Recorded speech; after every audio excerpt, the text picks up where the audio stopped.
Hey guys, welcome to my trans femme makeup tutorial. I don't use my girl voice a lot, so you might hear me switching in and out between my guy voice and my girl voice. Hoping to teach you some of the things I've learned from some other videos and also a couple of extra things. So I've already shaved. That's kind of a big thing in feminization. A lot of people choose to get laser, electrolysis. Those can be a little bit dangerous and they're a little bit expensive.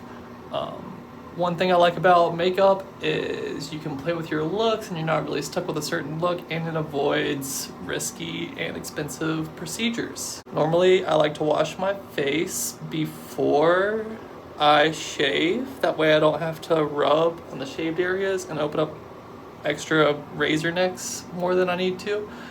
One nice thing about washing after you shave is you can kind of get any loose hairs. And as you can see, I took my necklace off. That just helps when you're blending things down into your neck, which will be important later.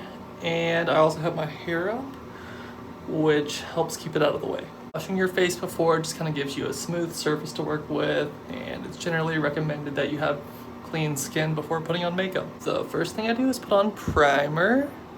I've got about that much for my forehead, and that should give you some context for how much to put on the rest. I don't know if you'll be able to see it when it's on my face. So here I have the primer on my face in a bunch of different little spots. I think you can kind of see it.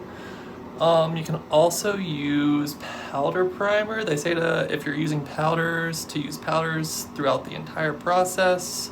If you're using liquid, to use liquid, and if you're using creams, to use creams. Just be consistent with your consistency, but I've never had any issues with a liquid primer or color corrector going on before my powder. You can also use setting powder, finishing powder, or setting spray, and they say you only need primer or setting sprays or finishing powders. I've had success with primer and sprays, the setting sprays.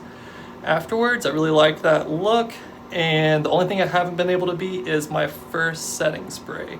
I wasn't using primer at the time, can't find the setting spray, so now I'm just using primer. I'm gonna let that set for 1 minute as instructed. So the next step I do is I use an orange color corrector, which is gonna be big for anyone looking to get rid of the appearance of 5 o'clock shadow. You can use a bunch of different color correctors. I think dark circles, which I normally don't have, but I'm kind of seeing right now, not sure if that's leftover mascara or what, is a yellow one, and then kind of like red spots, that's gonna be a green one. I don't normally use the green anymore, but I'm gonna do a little bit just so you can see what it does today. I find it normally shows through the makeup, and I like to get this on as quick as possible after I apply it. They say to use very little. I found some success with more, but then it looks really bad when the orange just shows through. It looks worse to me.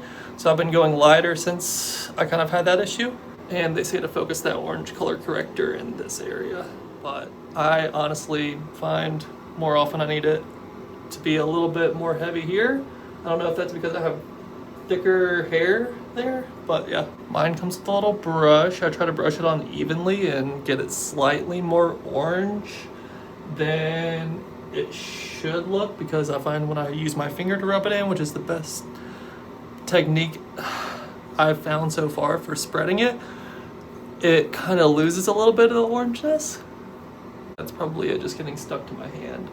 This is about as heavy as I go. As you can see, you can still see a little bit of the 5 o'clock shadow through it.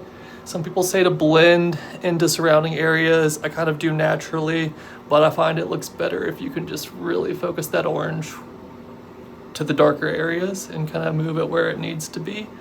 And you can see right over here, like this has a little bit of extra orange past the beard line, and that's noticeable. And after anything I apply with my hands, I am just washing my hands afterwards. I find it's easier, it doesn't stick to your hands as much, it's easier to wash because you're probably going to want to wash it later. And then the orange really sticks to my hands, can never get it all the way off, and I don't like to use it on my towels, so I just kind of lightly blot my hands dry afterwards, after the orange, and that kind of keeps it off the tail. Next, I'm gonna apply a foundation. They say to do it evenly. I kind of concentrate it in the areas that are supposed to be lighter, or put it on there originally. A lot of people like to just dab it on and then spread it. I like to spread it as it goes on. The idea here is to get it as even as possible once it's on.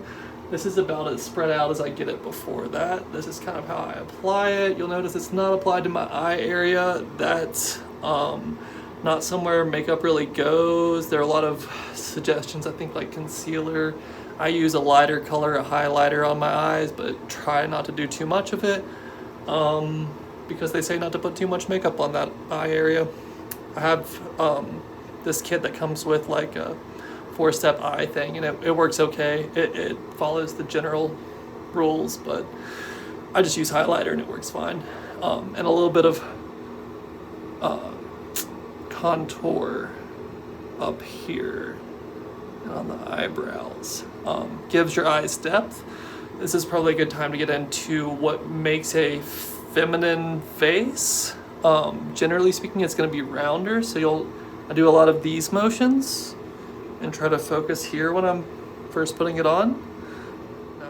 Kind of spread it out and then show you what that looks like afterward. They say not to get it on your lips. I kind of just do like that, which ends up getting it on my lips, and then I'll go back over that with lotion on a rag, which is the best makeup remover I've found. Fragrance-free lotion. It's a little hack for you. Also, you'll notice I didn't put a ton down here as much as on my face. That's gonna have natural shadows, and we're gonna use a darker color down there anyways. Also didn't put as much up here because that's where a darker color is going. In the past, I have, and I have just covered it with a darker color. I find they look the same, so this just saves a little makeup. The big things in makeup though is just experimenting and just figuring out what you like. The tips were helpful, but ultimately I've had to kind of play with things to figure out what I like. So I've added some contour, darker color. They say to go 2 shades darker. I think I maybe even heard 3. 1 or 2 works best for me, shades darker. Also normally dab a little bit up here and up here because you want it to get darker as it goes up higher, and that's gonna give your face a smaller, more feminine look.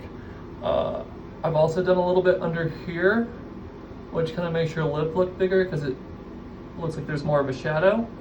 And then I'll do it on facial hair here, here, and you kind of come down in a C shape here too, and a curved shape here, and can kind of like come through here with it to make your face look a little bit smaller.